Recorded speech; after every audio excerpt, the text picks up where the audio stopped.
Hey y'all, Uncle Jimmy here. When you speak for yourself, you're forced to think for yourself. And when you think for yourself, the sports world looks different. In order to enjoy this podcast and this show, you need to have the courage to look at the world from alternative points of view and not be offended when you disagree.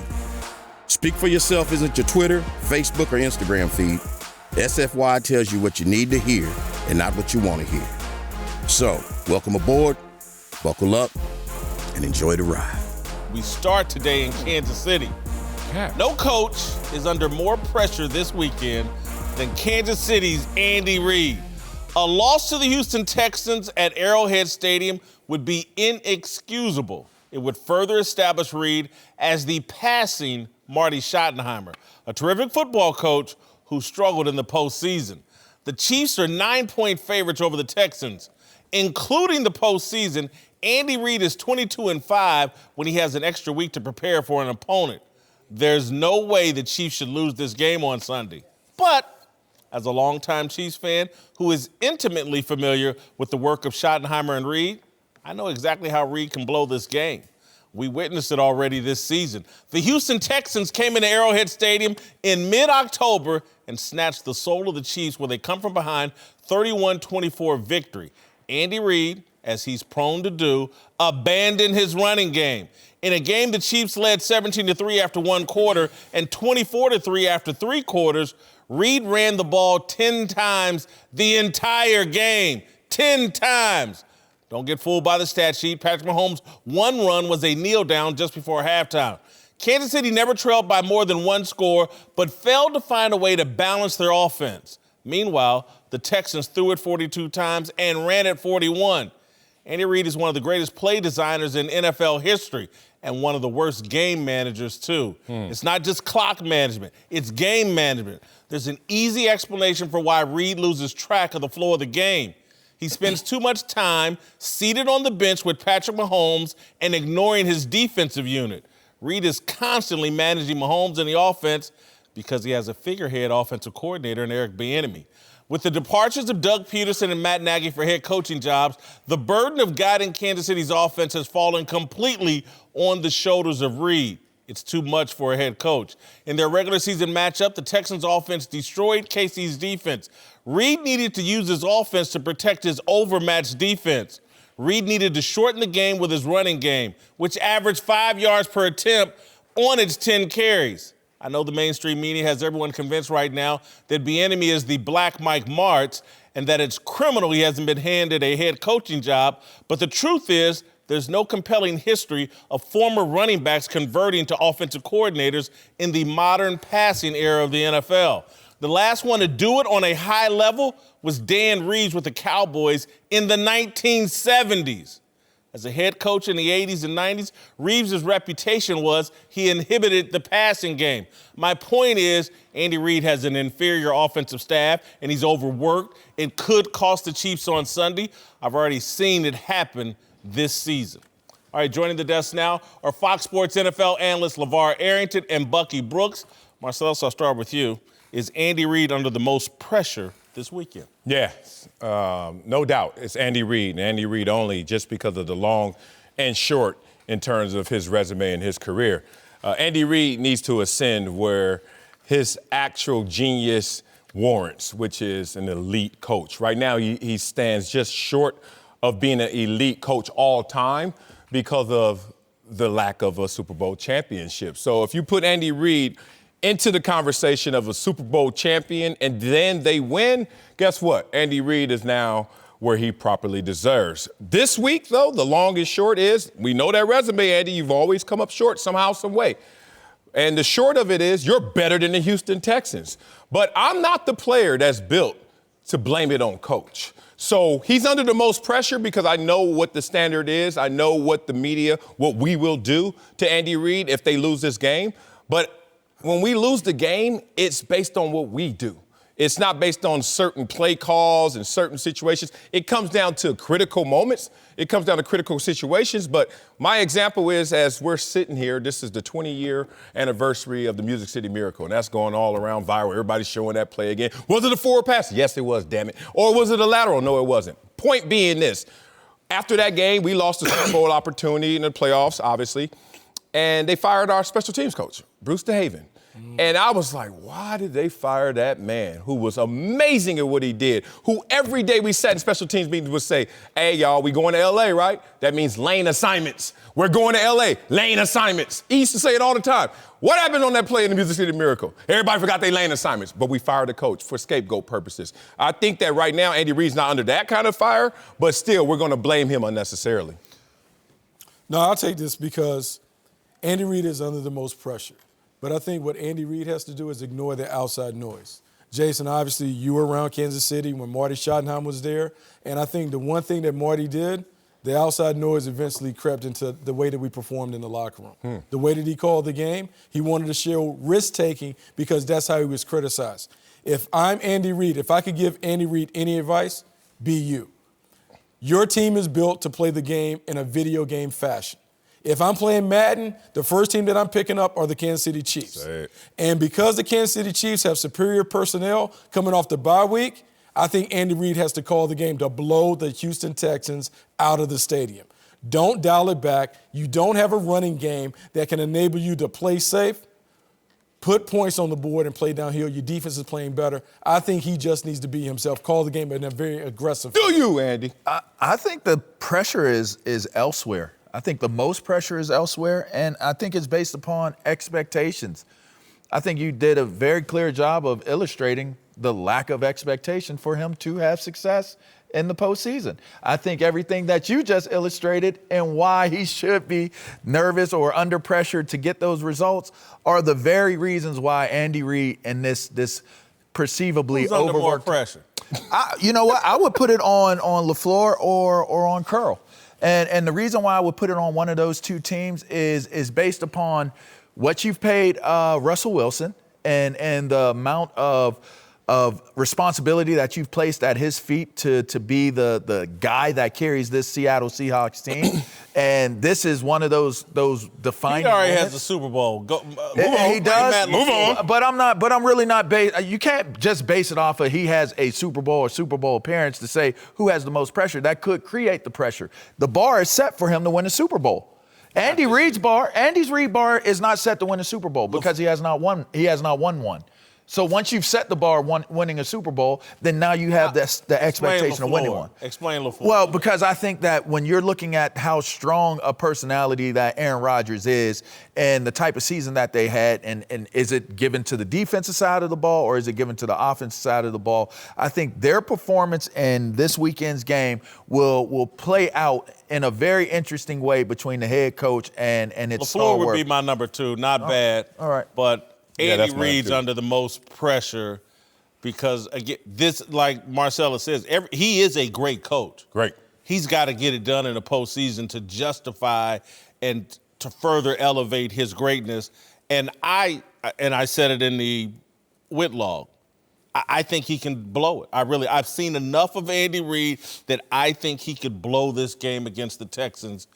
They're 9-point favorites, but even at home, even coming off a bye, I can see them figuring out a way to Mickey Mouse and blow this game. Yeah, Andy Reid has the defense and the offense he needs to finally get over that hump in Kansas City. There were times in Philadelphia he had it, they got close. Now this is the time to strike. If you just look at his years in Kansas City since 2013, this defense ranks up there in terms of what they can do. They're 7th right now in scoring defense. So what does that mean? With the 5th best scoring offense, that's probably your best balance that you've seen outside of the second year. The first year he was there when he's trying to learn and get his guys in, and there's a lot of turnover. So this is the opportunity. Everything's fully matured. Your system's in play. Can he blow it?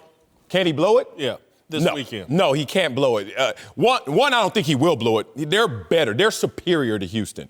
2, he won't blow it because if something goes wrong with this team, it's going to be because of lack of discipline, a D-forward play or something like that. That's not all on coach. Coach tells you what to do. You still have to be the player to actually execute that. I wouldn't blame coach for those moments. No, I wouldn't blame him. And I think, look, part of Andy Reid's issues, he grew up under Mike Holmgren. Having played under those guys in Green Bay when Andy was the tight end coach, Mike Holmgren always viewed the game from an offensive standpoint. So the one thing they think about score, score, score. They don't think about playing the game in a complementary fashion. To me, the Kansas City Chiefs are the vintage Golden State Warriors. They play with the 3-ball. They're explosive playmakers. Kelsey, Tyreek Hill, Sammy Watkins, Pat Mahomes, they need to shoot the 3-ball and blow them out the building. Trying to get him to play a complementary style, that's not who he is. I think he has to keep the pressure on the opponent by going for it and really trying to put a 40 spot on the Houston Texans. Can they blow it this weekend? They won't blow it. They Book won't. it. They can blow it. But they can't. They can't blow it. Well, that's every game. They Can blow happen. it, Miami beat New England at the end of but the they year. won't blow it. They I won't agree. blow it. They can blow it, but they won't blow it. And again, when I say most pressure, and in terms of can he blow this, sure he can blow it, but I think he does make it to the next round. I think the further he goes, the pressure level will go up for Andy Reid because now he's getting closer to that place that he has not been able to conquer. And the competition is stronger the higher you go. So then You're which one assuming is he's really going to at play play? against Baltimore next week, right? Coaching is better, too. The coaching is better when you get down the line. Exactly. I don't know if Houston is coached well enough to push the pace on him. Mm-hmm. I think that we saw J.J. Watt come off the street and make plays that turned the game around against Bill Belichick and the New England Patriots. I think J.J. Watt will be even better this week. I'm not going to go out here. I mean, they're 9-point favorites. They're at home. The guy's record coming off a bye is tremendous. I see the Chiefs getting off to a tremendous start.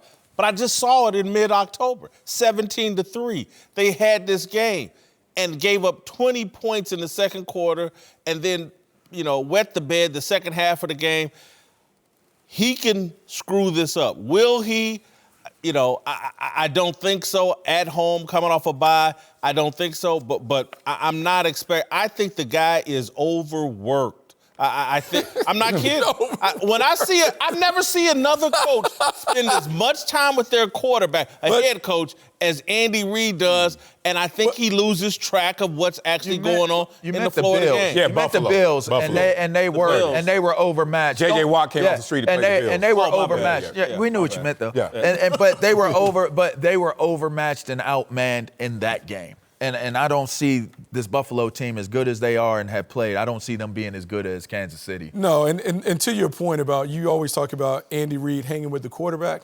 That's something that Mike Holmgren used to do with Brett Favre. That's something where Andy Reid picked that up. He used to do that with Donovan McNabb. Right. In general, what he wants to be the head coach, offensive coordinator, and he trusts his defensive coordinator to do his job. Because he has so much trust in Steve Spagnuolo, he feels like he can go to the other end and say, hey, Steve, you got this. I'm going to focus on making sure that we can get this offense right, which is why he's always around Pat Mahomes. And my problem with that is, because, again, you can trust your defensive coordinator, but a head coach has, oh, man, we're in this kind of game.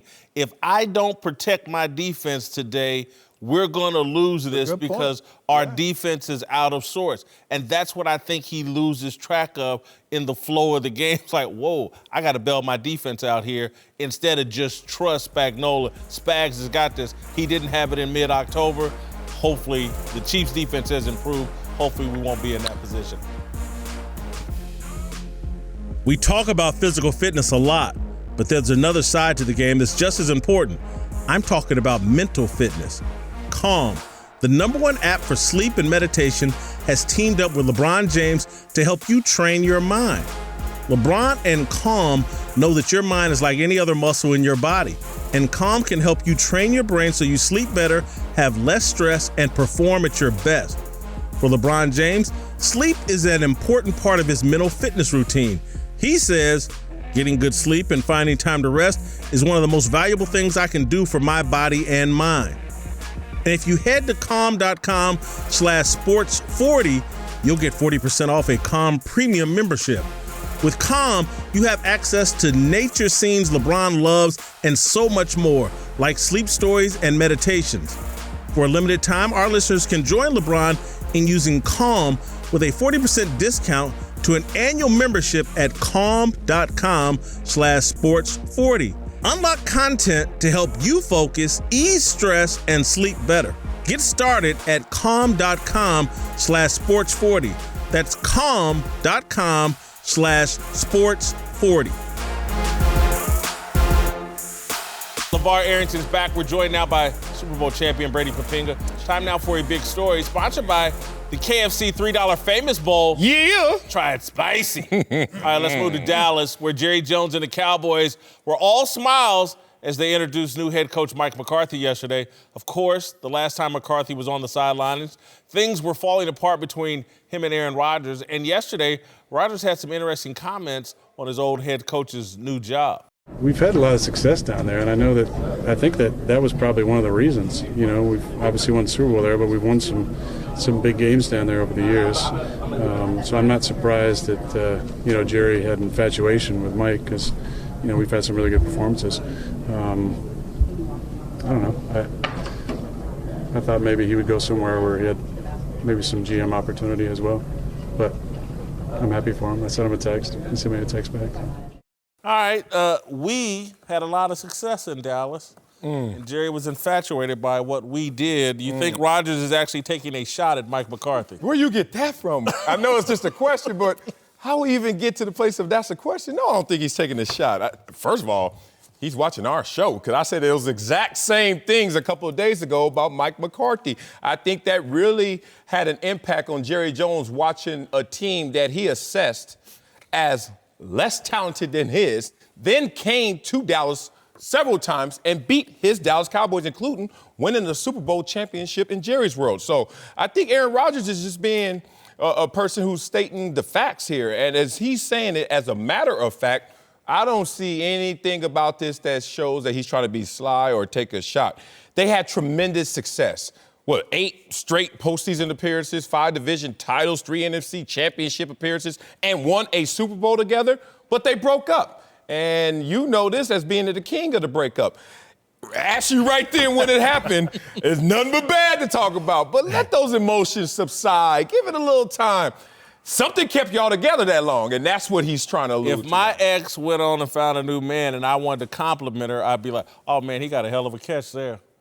I would say, oh, we had some good times together. We did some great things. I could see why he would look at what we did and think that guy's responsible. And that's not the proper response always. That's why you're single still. One. But two, you know what? You got to talk about, you got to prop them up and also be realistic and state the facts. What I loved about it is he actually talked about what he knew, which is what we did was tremendous. Hopefully he could do it over there. He has a tad bit of dry humor, sarcasm, and I think he was being sarcastic, but I do not think he was throwing shade.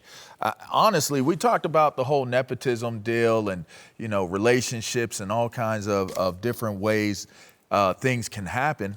Same people you see going up or the same people you could see going down. Aaron Rodgers isn't a spring chicken, right? So why not say we? That's keeping your pieces in the right places on the board if you're playing chess, not checkers, right? So in reality, why not give that man his props? Dap him up. Right? You may need a quarterback in, say, 2-3 years and that's why I can of say, my caliber. Oh, wow, Dallas got a great coach. Mike was tremendous. What a great decision by Dallas. When you start talking about we instead of Mike, we didn't get the job. Mike did. Truth. But if he's taking ownership over Mike's success, which that's what it sounds like here, then they did it together. Because Mike could sit there and easily say, we are the reason why the Green Bay Packers are a high seed with a bye week going into the playoffs this year. I mean, Oh, I got it. Yeah, you're onto something there. Yeah, he is. He got me thinking over here. I'm next. Yeah, but the thing is Mike McCarthy's success is absolutely a function of not only environment in Green Bay, because in Green Bay, Mike had full autonomy over the team. Ted Thompson would bring in the guys, and he wouldn't at all give any input on who to play, when to play him, no matter how much you paid him in free agency, no matter how high they were drafted. And that was liberating for Mike. And then obviously they had some good players. Oh, yeah. I was one of them. Okay, guys? So the bottom line is, You up here right now, is that too. for Aaron to include himself in he the was we just throwing success, shade at Coach. That's what he did. We caught that. Just throwing shade. No, the reality is Mike's a good coach, but a lot of his success was a full-on collective effort of the organization, the players. And so for Aaron to include himself into that and say, yeah, we, is absolutely correct. And that's why I'm going to tell you right now, McCarthy's going to struggle in Dallas because he's never dealt with an owner that's always looking over his shoulder. He's never dealt with a situation where all of a sudden the owner pays a guy like Ezekiel Elliott. What are you paying, $50 million guaranteed? What if all of a sudden McCarthy's like, But hey, y'all man. never had an Ezekiel Elliott. and y'all never even had free agents. You got Amon Green. Y'll never had against Amon Green. Amon Green used to have that helmet. Amon Green's pretty damn good. You had Armand. He had him at the end. He didn't have him in the beginning. But I'm just going to say, if all of a sudden he's not playing Ezekiel, I guarantee you Jerry's going to get on the phone and say, hey, Mike, what the heck you doing? But Mike had to deal with a different dynamic in Green Bay where Ted said, look, I went out there shopping. You just got to cook this up. No. And that's different because Ted Thompson, y'all didn't even get free agents. You couldn't We got free agents. Big-time free agents. Charles Woodson. He didn't have any options at that time. Don't do that to Woodsy. I love my boy, but he didn't have options. It wasn't the same. Keep going. Yeah, they got Reggie White. We were trying to get Levar. What year are you talking about? We were trying. And I almost tried. That's my point. Don't do You that. didn't answer the question. Is he taking a little shot at McCarthy with his He's not taking a shot at him. He's just being honest and just saying, yeah, I mean, McCarthy's a good coach, like I am. McCarthy's a good coach, but there was more to it than just his coaching process. That's a shot. That's not it. No, that's a shot, Levar. Brady. No. You do know So that's you're going to tell me that every single... He ain't taking a shot at his coach. He's taking a what shot. he just said. team- Say what you just said again. Well, hold on. Every successful team you're telling me you don't want is a to- function of say that it again. coach. Is that what you're saying? Say what you just said again. I said that our success with the Green Bay Packers just wasn't all because Mike was a heck of a coach. That's a shot. It's part of That's a shot. That's taking a equation. shot. Aaron didn't do That's that. taking a shot. You He did do it. He just said I'm it going by to tell you saying what we. Aaron did. Let's take a I'm going to shot. tell you what Aaron did. The reason why he said we, you got to remember, some of the other comments were, I thought Mike was going to take a role where he had GM responsibilities. Thank you. So here's the thing. Bring the me reason in. why he's saying we Bring me is because in. he doesn't think that situation is good for his coach, who he thinks is a damn good coach. Damn good coach going to a bad situation. I'm going to say we did a great thing because when that goes wrong in my projection, I don't want y'all to think I gave him support fully because I knew that situation wasn't good for him. So that's a shot at So hold on. Jerry. You or just Jeff. said Sure. he didn't support him fully. I don't want to say something that says I support that decision fully. Because that's not outside of Aaron Rodgers' hands. He can't control that situation. Jerry undermined what Mike McCarthy can do. Great coach, but he may not be in the right situation, may not get the great results. I don't want that coming back on me. But saying he that I didn't saw have that. to have enough of a quote for you to be able to extrapolate that much from it.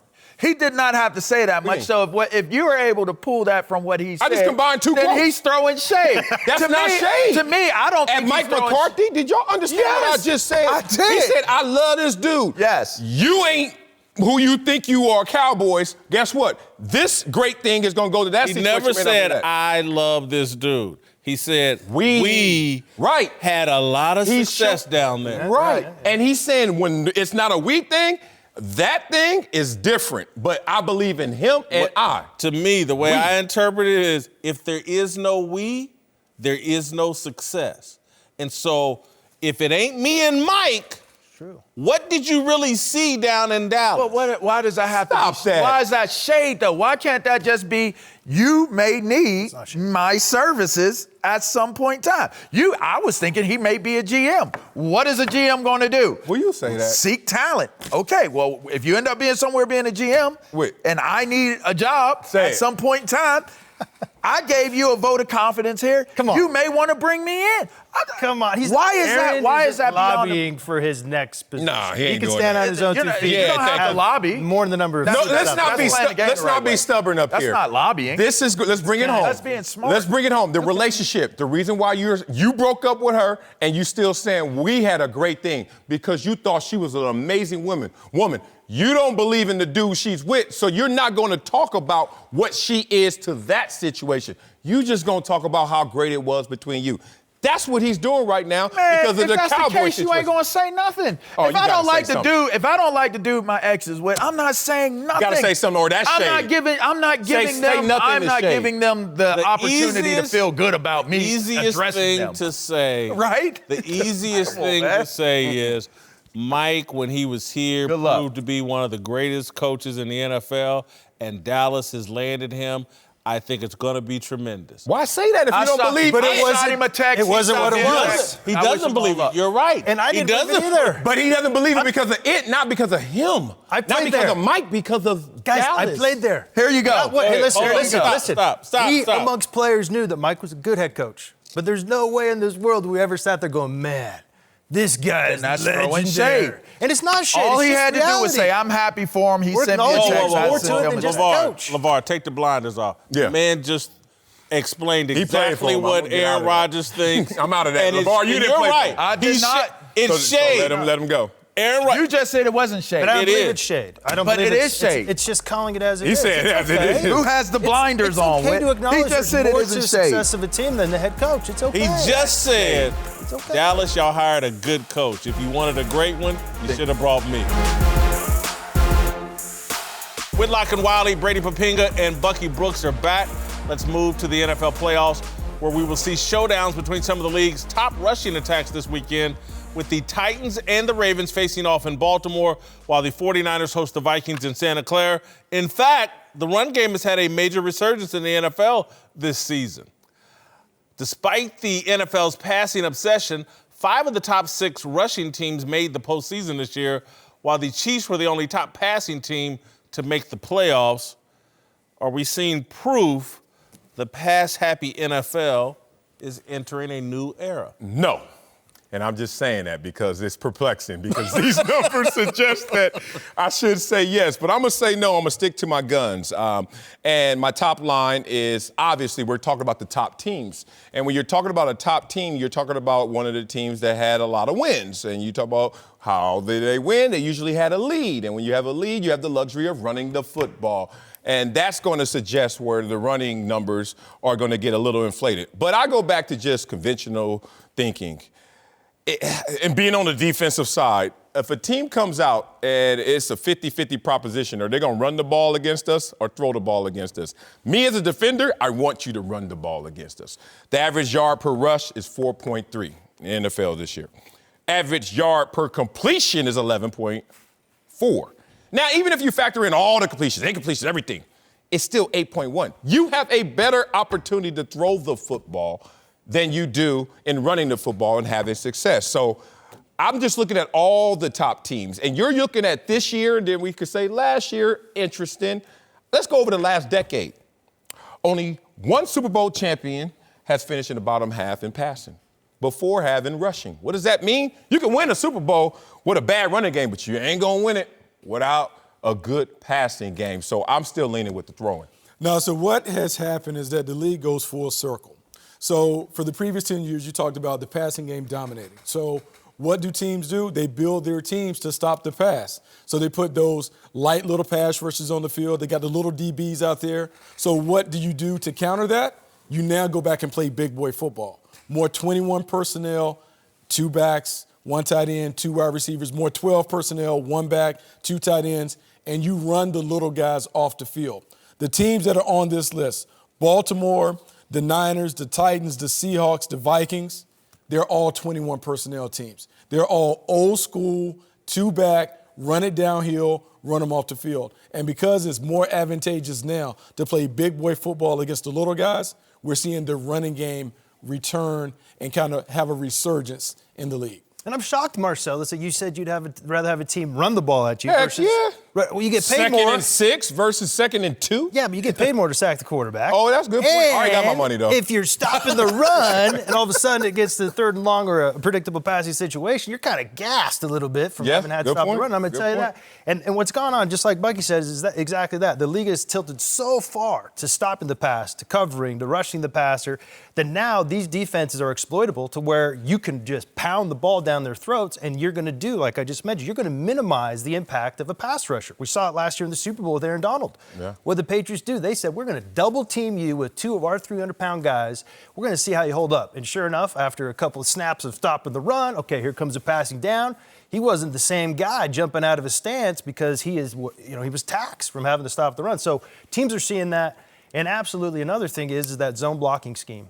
Shanahan made it popular in the late 90s. It is a plug-and-play system. It doesn't matter if you draft a guy in the 1st round or if you get a free agent off the street. You can get a guy in there that runs hard, that has one-cut ability, has patience, has some vision, and so that makes it to where you don't have to rely on a workhorse running back, and it gives you some type of freedom in terms of being able to build your roster in other fashions. Listening to you guys talk and just thinking about this, I do think that I wouldn't say we're entering a new era, but I do think we're seeing a trend that is not done continuing. And I think it's really going to be accentuated because I look at this and I look at these numbers and go, it just confirms the Ravens are winning the Super Bowl. Because they're running is so pronounced. They're averaging 206 yards per game. Second place is 144.1. It's so pronounced and it's so unique in a league that for the past 2 decades has been all about the passing game.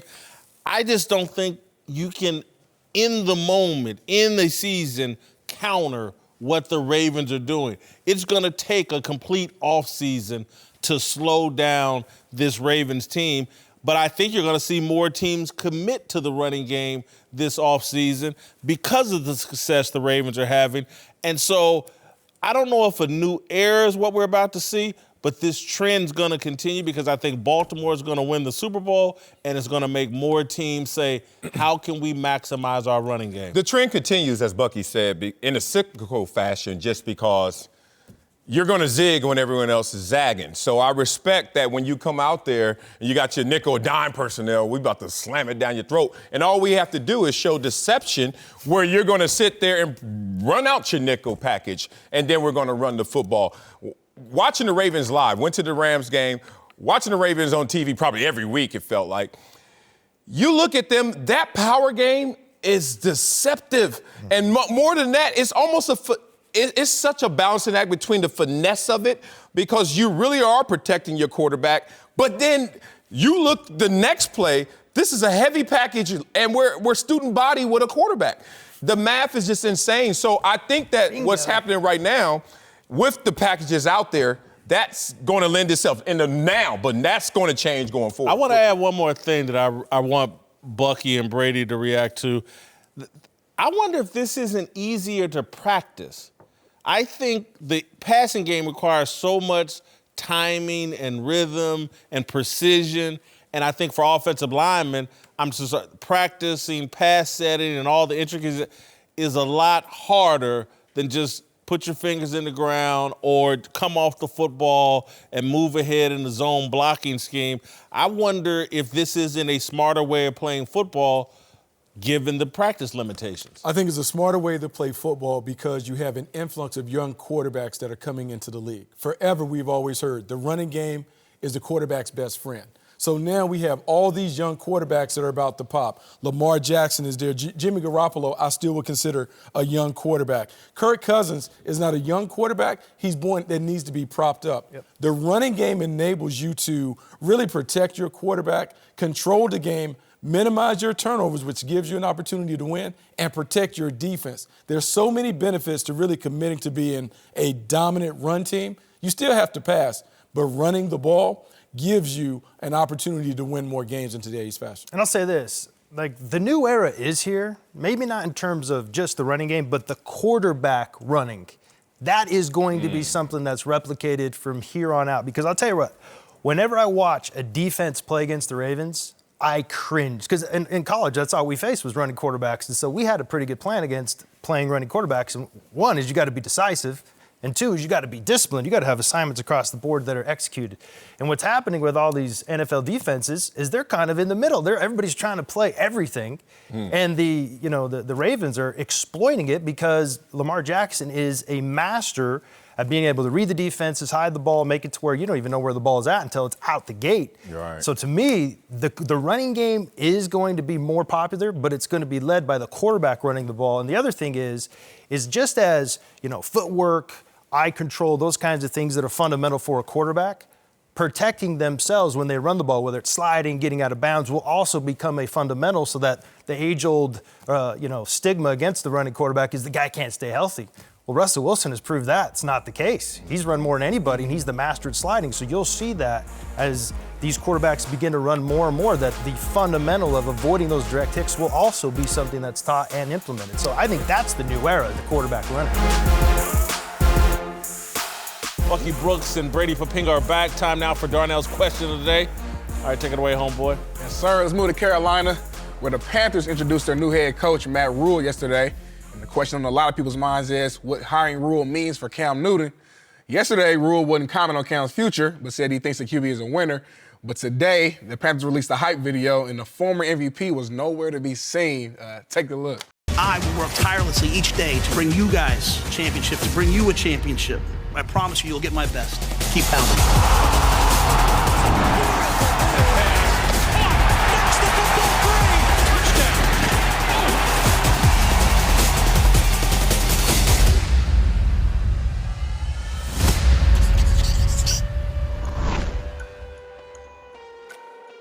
All right, guys, is this a sign the Panthers are moving on from Cam Newton? Yeah, probably. I think it's Probably. I think it's a sign. Get off that fence. Yes or no? You know what this is. Yeah, I think it's probably a sign, or at least they're taking a long think about it. Definitely a sign. Definitely gonna happen. Remember when LeBron left Wiggins' name out of that letter? How long that take for Wiggins to be in Minnesota that day? Look, I'm gonna say it like this: you do not become the face of a franchise by accident. And you don't lose that status without purpose.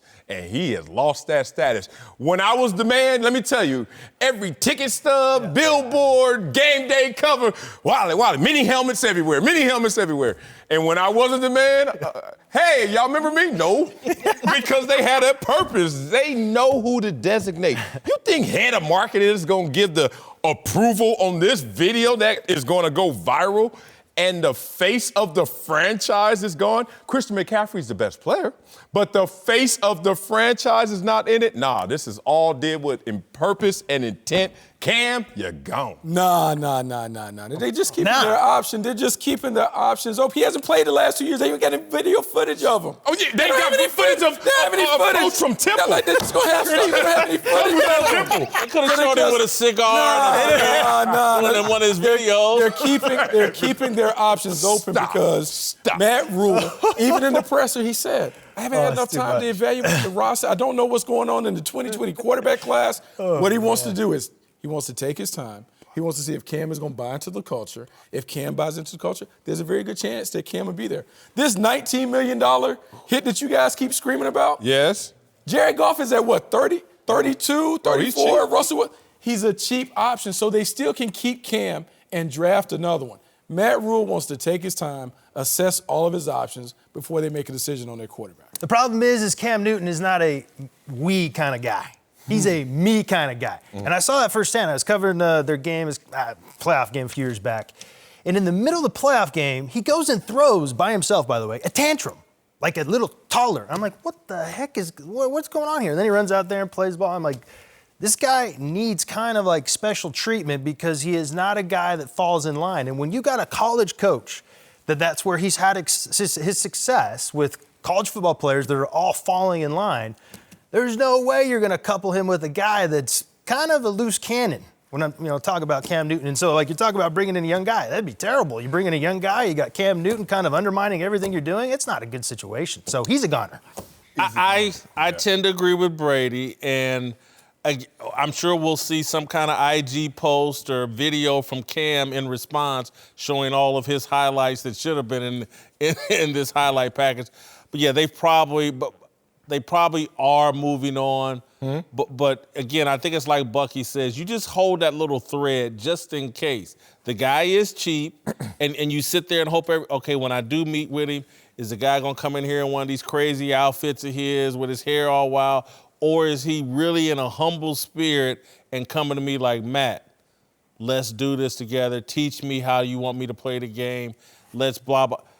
So I think Cam could throw a Hail Mary and save the situation, and the organization's probably not expecting it, but if he does, it's only $19 million, and the guy's got talent. He can't throw no damn Hail Mary if they don't give him the ball, and they ain't giving him the ball.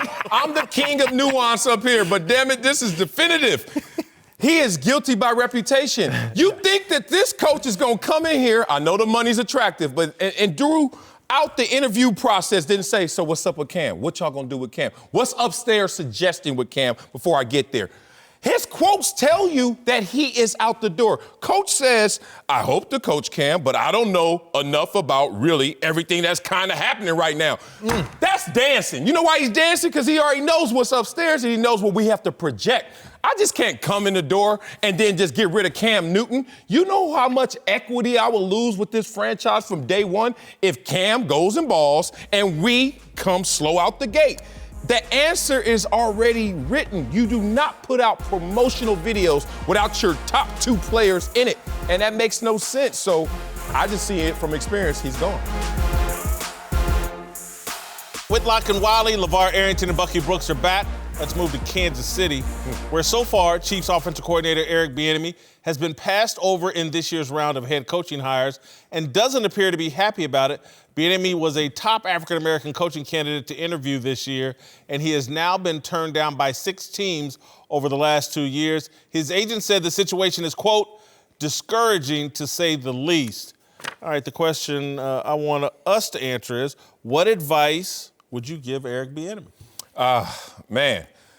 From this vantage point, the first thing I would say is even in this game of trying to get a job, which is a subjective game, coming from a football career where he had a 9-year football career, our job is not so subjective. It's objective. What are your stats? What are your numbers? What are your measurables? What is your production?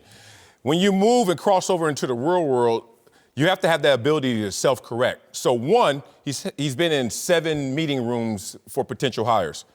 What are you doing wrong in those meetings? Mm-hmm. And wrong can sound like, oh, how you know you're messing up or something? Because it didn't go right for you. So you can say to whatever you want to do, like how we talk to kids now, well, they need to work on. To me, that's like, what's wrong? What do you need to work on in those rooms? Because you can win a room, but let's be real, you can also lose a room. Mm-hmm. And so you can walk in with the paper that suggests you are, and then you can walk out and they say, something didn't. Whatever that is, because it has to be something you would tie together, your own self-reflection. I'm not talking about my perspective of what happened in those meetings. The other thing I would say is, don't make this heavier than it already is, brother. Mm-hmm. You climbing up a mountain. Mm-hmm. I tell kids all the time I go to high school, man, don't fill that backpack up with unnecessaries. Mm-hmm. You climbing a mountain in terms of opportunity. White or black, let alone black. So that's a different Kilimanjaro mountain. And if you're going to do that, all the talk, all the criticisms, anything that's coming out on your behalf, whether it's your agent, your friends, people who say that they're your friends. It's a bad look. Don't let that become a weight to your situation. Keep the grind going, self-correct, and then it'll work. I would tell him something that my dad has told me, and it's a quote from Steve Martin. Be so good they can't ignore you. Just focus on the job that you have. Be great in Kansas City. Let them see the work that you do with the Chiefs and appreciate how you are, not only as a leader, but as a tactician. Everyone has given Andy Reid credit for the play calls. Look, Matt Nagy, Doug Peterson got jobs. They didn't really call plays. So, look, you know what the standard is. But what you can do is make sure that this offense continues to operate at a level that looks like a video game. Put points up to the point where they have to say, man, Eric Bieniemy, Andy Reid, this offense is innovative, is revolutionary. We need to tap into his mind to see what he's doing. Because even though being a head coach is more than being a play caller, you want him to understand that, look, dazzle them with the things that you do. You know, a lot of times your reputation has to precede you in these types of situations. I'm thinking he probably needs to have stronger advocacy.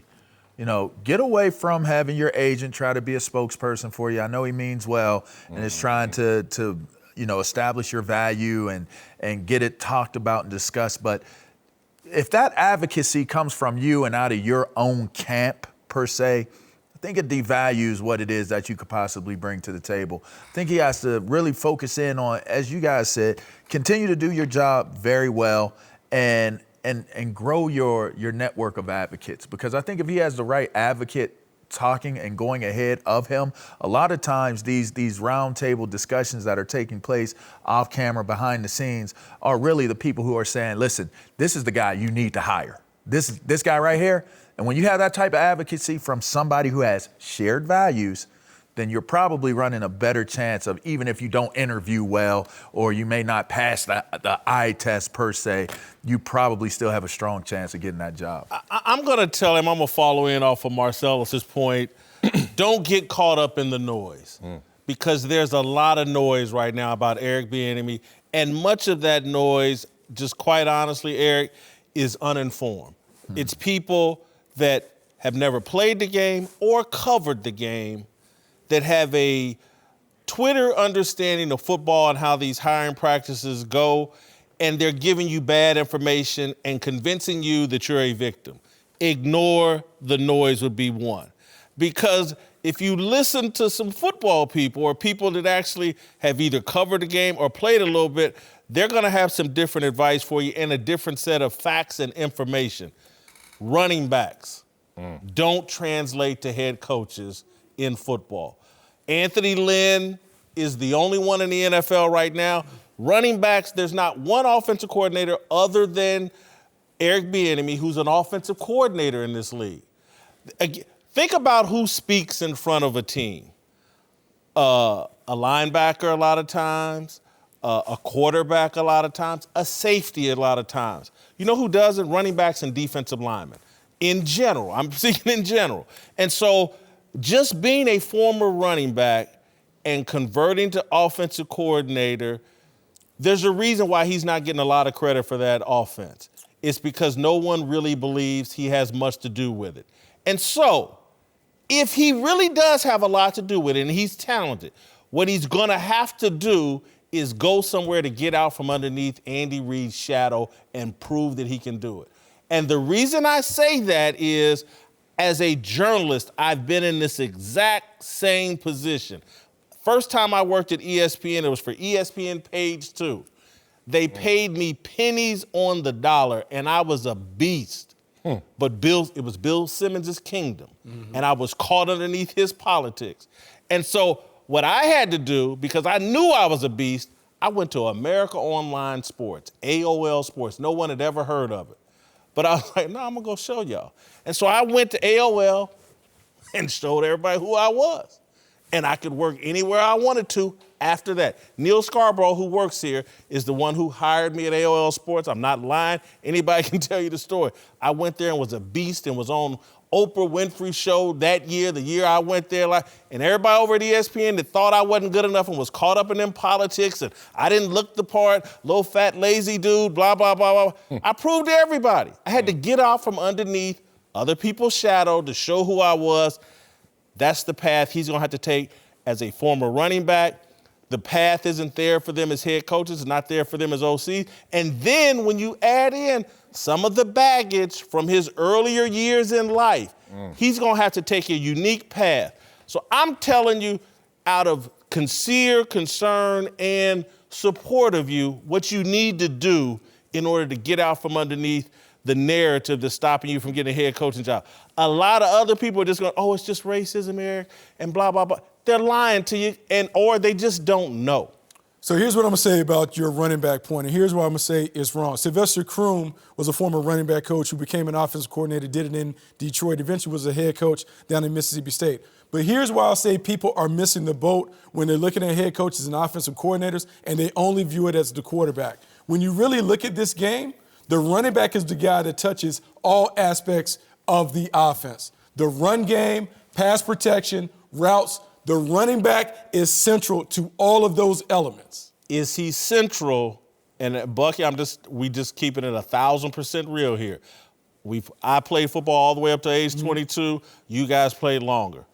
Running backs, again, just because they're central to doesn't mean they have a full understanding a lot of times. No, look, like we can pick and choose. We've had guys that have come into the league who've been able to just show up on Saturday and Sunday and go play.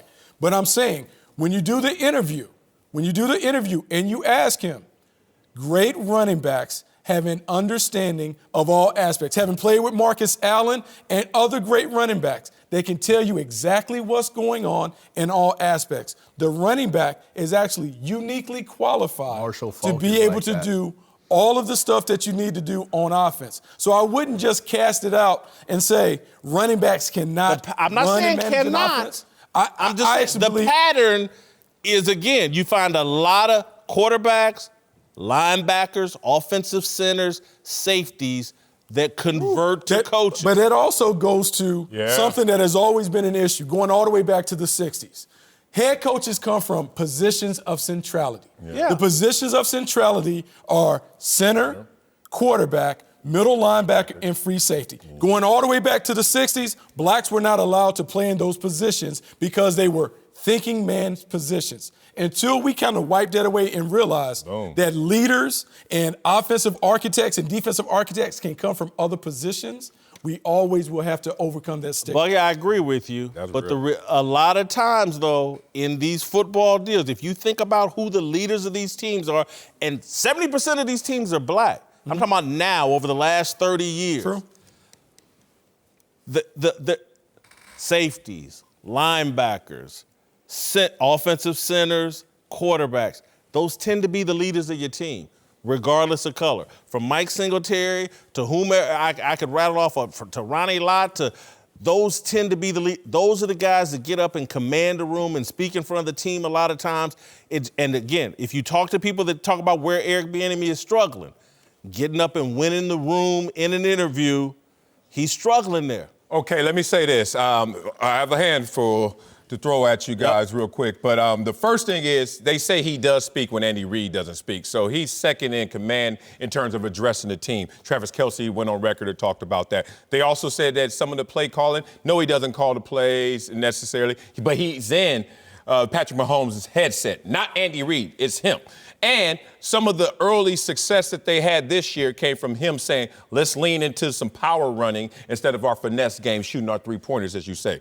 But let's talk directly to Eric Bieniemy once again. What is advice? Advice is something you already know, but you want someone else to tell you. All right, so let's get there. It's not too profound right here. His agent said that we're looking for the standard so we can know what to do so he can get a job. In this world of getting a job, there is no standard. So your agent's already doing you a disservice, telling you look for an objective measure in a world that's based on biases and networks and just what I like. So that's a problem. I want Eric to realize that success is not linear.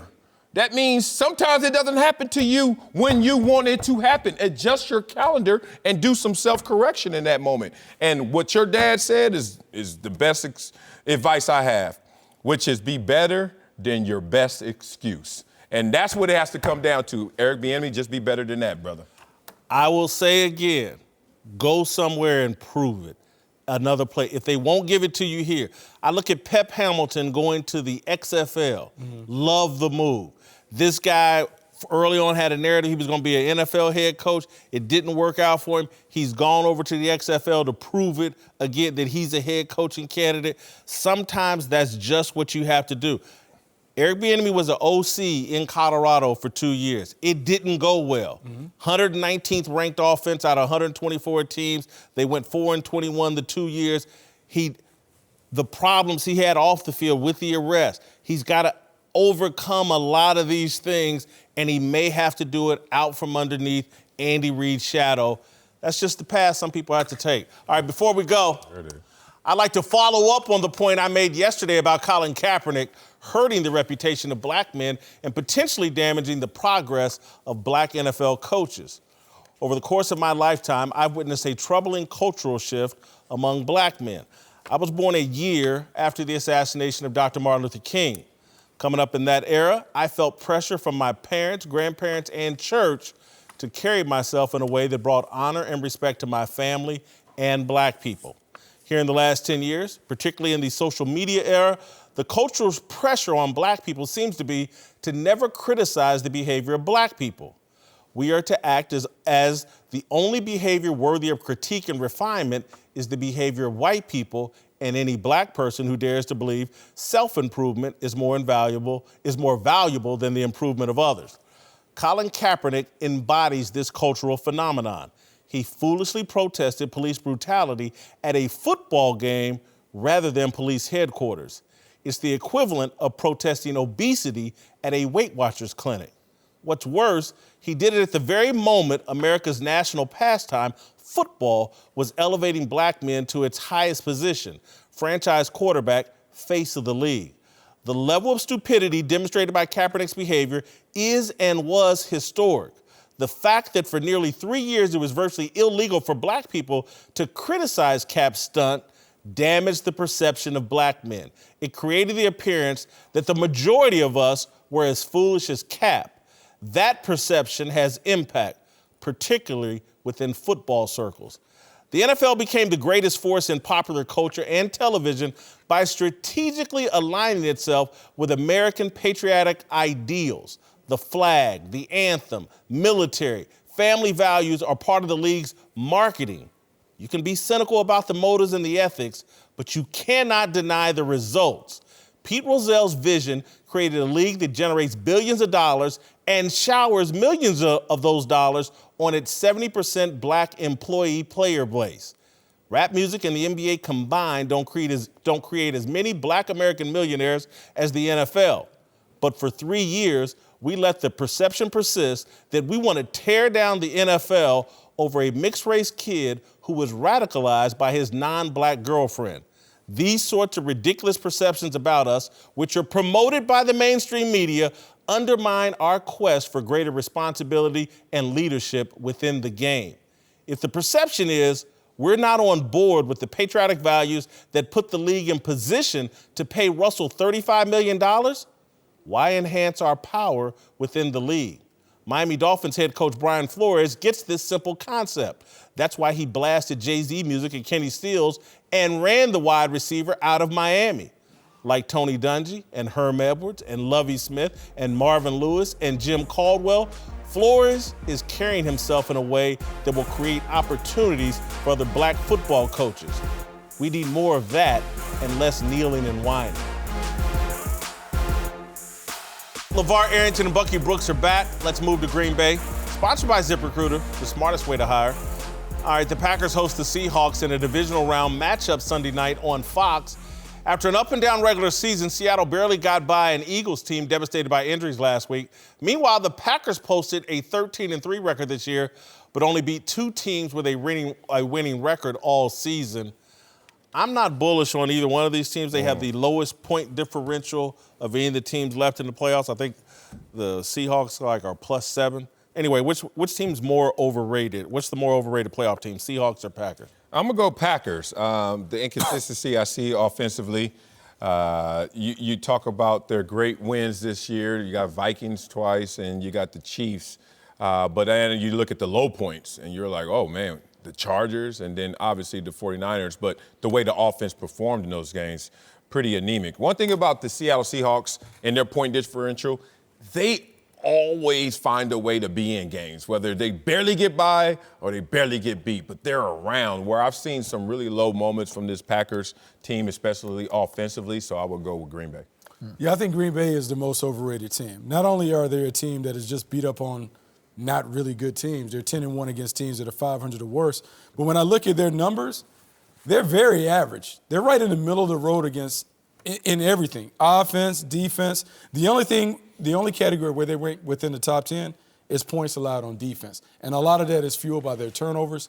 I don't know if they get in a heavyweight match against a really good team, if they're better, I'm going to say they're the most overrated squad left in the playoffs.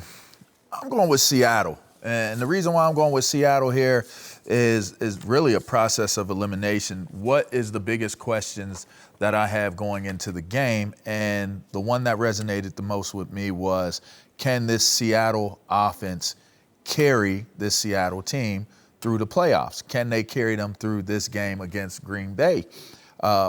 That's going to be the defining moment for this team, because they have now turned more offensive-centric than they have defensively. So can they do it? I'm not confident that they can go into this game. I think that Green Bay's defense is playing well enough to give them enough problems, whereas I see this Green Bay team being able to produce enough offense. So I think going into the game, I would say Seattle's overrated. I'm going to say Seattle, and I'm going to pin it on the offensive coordinator, Brian Schottenheimer. I think that Seattle is a team that's still a little bit in conflict identity-wise. It is certainly Russell Wilson's team, but when I watch their offense, I'm like, man, that don't look like that's Russell Wilson's team. They still want to put handcuffs on Russell Wilson. And so to me, I haven't seen Seattle do what Baltimore did. They had success with Marty Mornhinweg last year and said, you know what, but we need to go deeper into Lamar. Let's make Greg Roman the offensive coordinator. I want to see Seattle go deeper into Russell Wilson and find the perfect offensive coordinator for Russell Wilson. I don't think they have it. That's why I always watch Seattle kind of with a side eye, like, man, Russell Wilson's your best player, but y'all don't act like it. And I've been watching this celebration of Marshawn Lynch like he's going to come in and save the team. Well, I'm that's like, a big one. That's and a I'm big like, one. Running game Well, isn't there. they have lost 3 running backs this year, so obviously the identity of that team, whatever you want to create and balance, that's been That's been chaotic for them. The lean into Russell Wilson, the naysayers would say, it's always been Russell Wilson built off a strong running game. Last year, they had the number 1 running game. This year, they have all the running backs and issues. So they've always tried to create that because that's what Pete Carroll likes to do. If you look at what the Packers are going to face right now, the Seahawks, they beat them 8 straight times at Lambeau. This game's at Lambeau. It's going to be a struggle for Seattle to go in there. Even though I think the Packers are overrated, I like how you said it. Defense is stronger in Green Bay than the offense in Seattle. That may just come down as simply as. All right, Darnell, is there a Super 6 for the Seahawks-Packers game? Yes, it is. And before the game kicks off, be sure to download the Fox Sports Super 6 app and play for free. Your chance to win Terry Bradshaw's $25,000. All right, guys, help our fans win some money. One of the questions is, how many total passing touchdowns will Aaron Rodgers and Russell Wilson combine for? Whitlock, Marcellus, give us a number. I'm going 5, 3 and 2, and I'm going to say Aaron Rodgers has 3, Wilson has 2. Okay, so you got 5 on it. I got 3. And I'm going to quote the movie colors. 2-1, Holmes. 2 for Russell Wilson, 1 for you, Aaron Rodgers, 3 total. Uncle Jimmy's here to help us talk about our approval ratings for Andy Reid. You know. Okay, but first, give Marcellus Big Dummy of the Day. What? Make me happy. Ain't gonna be able to do it. Not gonna be able to do it. Hey, man, Big Dummy of the Day go to the person that said, Andy Reid gonna wet the bed all over himself. You do know you wet the bed the night before you left for college, right, nephew? Damn, that late? Yeah. Too soon? Oh, I got stories worse than that. All right. All right, let's talk Andy Reid. The Chiefs face off against the Texans this weekend in Kansas City. Reid has been one of the NFL's top coaches for the last 2 decades, but he's often struggled in the playoffs and has never won the big one. Marcellus, does Reid need a Super Bowl to make the Hall of Fame? No. No, that would be making a slam dunk first ballot. But here's the thing. If you're top 10 all time in any category for me, you should be a Hall of Famer in that same sport. He is 7th most all time in wins in the playoffs. That's good enough for me. Who's 6? Marty Schottenheimer? Now you better stop. I don't know. All I'm saying is Andy Reid is going down as one of the greatest coaches. He just needs that slam dunk, which is the champion. He ain't a Hall of Famer. No? No. You got to win a Super Bowl. Come on. All right, Uncle Jimmy, I know. What do you think of my take on Eric Bieniemy and Andy Reid being overworked? Nephew, Yeah. if Andy Reid want to make it to the Hall of Fame, you know what he need to do? What? He need to let Eric Bieniemy put his BSA on that Chiefs offense. BSA. Yeah, that's the brother's seal of approval on that Chiefs offense. Yeah. And his name's They need to let him do what he do. It's B. You know, let's let him draw up some plays. Hey, hold up. Shut your mouth. What's his name? Y'all let John Gruden run that. What was that he ran? Spider 2 wide banana? Yeah. Mm-hmm. What y'all afraid of? What you think Eric gonna run? Spicy 2-piece with a biscuit. Oh, Spicy 2-piece with a biscuit. What the hell's the problem? Spicy 2-piece. Yeah. Look, man, that's not the only downside to letting him really run the show. That's too small. You know how your people do. You know we fashionably late, so y'all know the delay of penalties is gonna go through the roof. Delay a game. Delay a game. Now look, nephew, I know you don't agree with me. You know, you out here swashbuckling. You know, you taking the brother Eric Bieniemy's name in vain. Talking about he don't deserve a head coaching job. Well, you gotta earn it. Now see, I know why you can't stand him. Hey, keep it 100. I've been doing some psychoanalyzing. You know? And like the great psychologist Siegfried and Roy said, this is a classic case of projectiling. And all that for you, all you laymen's out there, all that means is my nephew taking what he got inside of him and projectiling it out on y'all. Putting all of it on y'all. How am I projecting? Look, you don't like that boy for the same reason that you don't like Russell Wilson, Kyler Murray, or the late, great Muggsy Bogues. That's true. Bottom line, you got a problem with short people. Yeah, that part. Doug Flutie, any of them. But word on the street, don't nobody come up shorter than you. Hey, but you know what? I digress. This ain't about your personal shortcomings. Come on, man. Shortcomings. Look, man, this about you and me. I thought he was 6'3". Sit down. Look, now listen to me, dog. Let's quit laughing. Look at me, just like Eric Bieniemy. I know what it's like to run an offense and then have somebody of a larger stature overshadow you and take credit for all the work you're doing. Oh, you do? Who's that? I'm talking about you. You should. You what? You doing the exact thing. You doing the same thing to me that Andy Reid been doing to Eric Bieniemy all year. Oh, I'm taking Look, credit. the fact of the matter is, more I think about it, if I put a mustache on you, take away some of that melanin you got in you, and squint your eyes a little bit, God damn it, you is Andy Reid. Ain't neither one of y'all been to the big one. Let me get to my Andy to me, Reid Douglas. approval rating. I actually moved him up 10 points from the last time, 72, all-star status, moved him up 3 points in job performance and authenticity. Wow, Andy Reid, that all-time status is pretty low for you. Andy Reid's one of the best to do it. How you gonna be? He ain't won nothing, Marcellus. You got him at a 20. He gets in there, though. He gives his teams opportunities every single year. That's Internet the first agrees win, with me, 73%. Okay, I'm right. You're right. Oh.